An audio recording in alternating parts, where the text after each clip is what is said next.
Ал балалар, бүгінгі сабағымызда патшаның алдын ашуға болмайды деген теория бар ғой.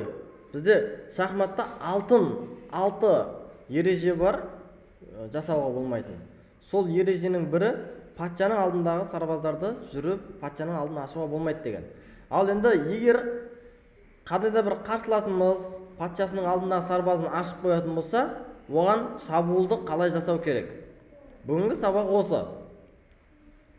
Мысалы, мына жерде позиция беріліп тұр. Патшаның алдында өзі ашық, өзі сарбаздар жоқ. Оған емін-еркін шабуыл жасауға болады. Қалай шақ қоямыз? Бірінші атпенен шақ қоямыз. Кеттік, ол мұнда келді. Енді не істейміз?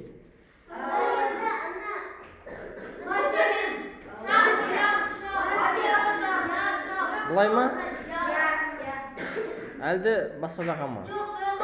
Осы жаққа ма? Мат емес қой әлі, пока что. Тураны жейміз ба? Жейміз ба? Жедік. Есеп дұрыс. Рейтинг қосты.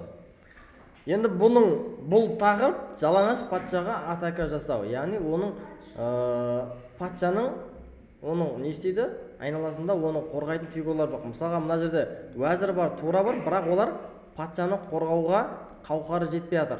Мына жаққа келе алмай жатыр. Оны қорғап отқан бірақ қана тура және ат бар.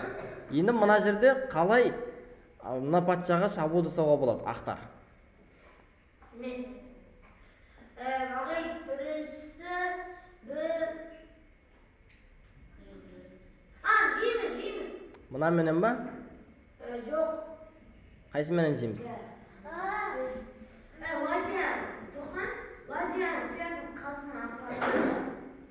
Мына менен мынаны жейміз ба?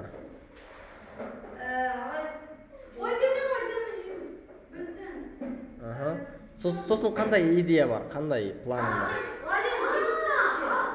Ол король бізді жесе, Иә.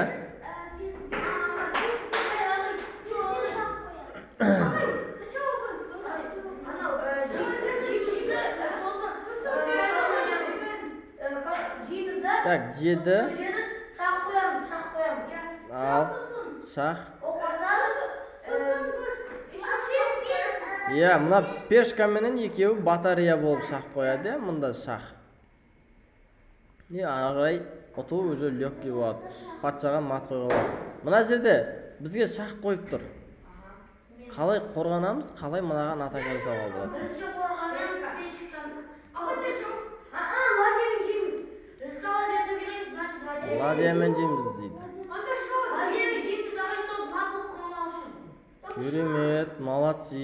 Рисковать етеміз дейді. Осман өзі ойланды, дұрыс айтады. Енді мына жерде қандай мүмкіндік бар ақтауға? Жарайсың. Иә, мұнда ат келеді да, F6-ға барсаң. Уәзірді ұтып алды, ә? Ал енді мына жерде, мына патшаның өзі алдында қорғап тұрған ешкім жоқ, барлығы алдыға кетіп қойған. Мына. Қалай мат қоясың да?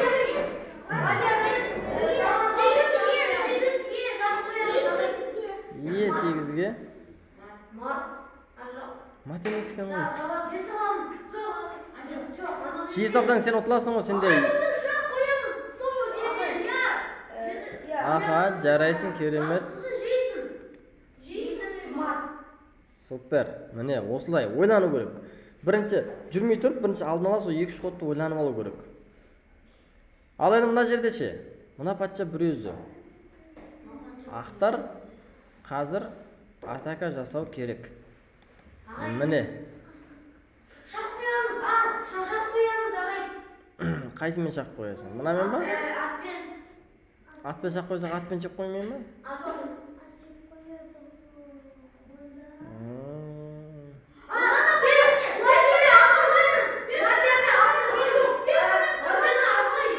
Мынаны жейміз ба? Ой, жарайсыңдар. Молодцы, Осман. Бұны жеді. Әне керемет. Міне керемет. Жейді. И потом мынаны тағы жейді. Көрдіңдер, бір фигура артық ұтып алды. Молодцы. Жарайсыңдар. Ал мына жерде ше. Мақта кім жүр? Әрине, біз қайсымыз, сол біз болады. Ақтар мына жақта ма? Демек біз ақпыз. 4 ашқа былайынан шақ қоямыз ба?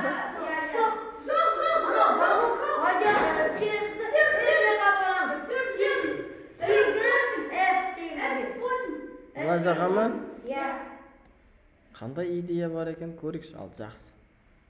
Шақ болады. Қате дейді. Минус 18 болып тастады. Қате екен.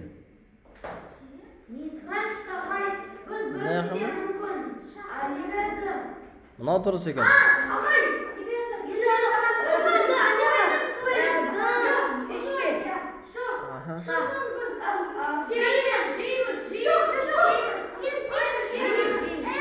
Не былай шақ қоямыз ба? Жейміз ба? Ал енді мына патшаның алдын мына сарбаздарды ашты. Өзі ашты бізге, мүмкіндік берді. Ал енді біз не істейміз? Biz meyaqda viyuka жоқ. Бірінші біз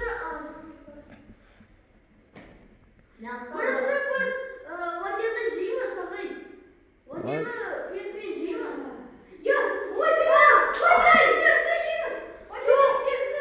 Жарайсың, Сүлейман. Қандай идея бар? Жедік. Иә, мұнда. Аха. Еще. Молодцы. Бір ладияны, тураны сендер лишний ұтып алдыңдар, Ал енді мына жерде ше, мына патша центрда тұр. Ол раки рокпер жасамаған, оның алдында қорғап отқан ешкім жоқ. Қайсымен, мынамен ба? Жақсы, шақ қойдық, қашты.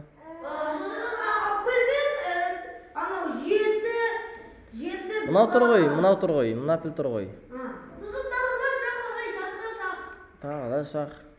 Сосын анау ферзді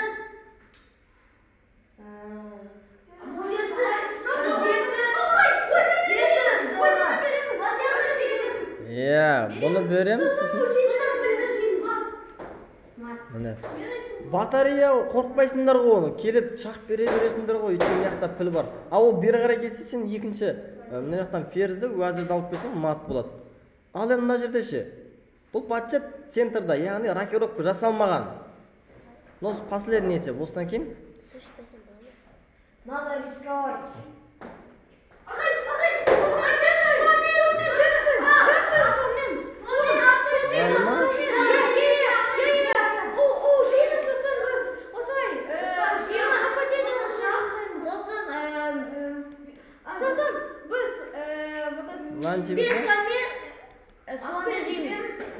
Біз мынаны жеп аламыз, бір фигура бізде лишний болады ғой.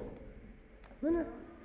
Лишний үйде ода итор, рокировка жоқ, біз бір фигура ұтып алдық. Ары қарай бір фигура ұтып алсаңдар ойында ұтуға бола ма?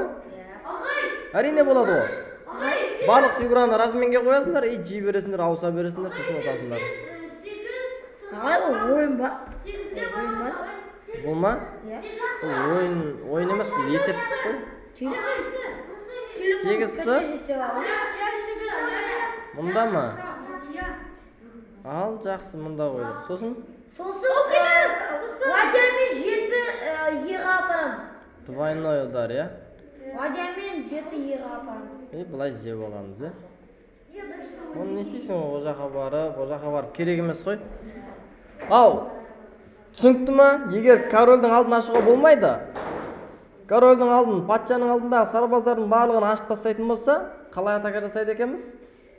Түсіндік, Демек енді бұдан кейін ондай қателікті жібермеуге тырысамыз. Ал онда ойынды бастаймыз.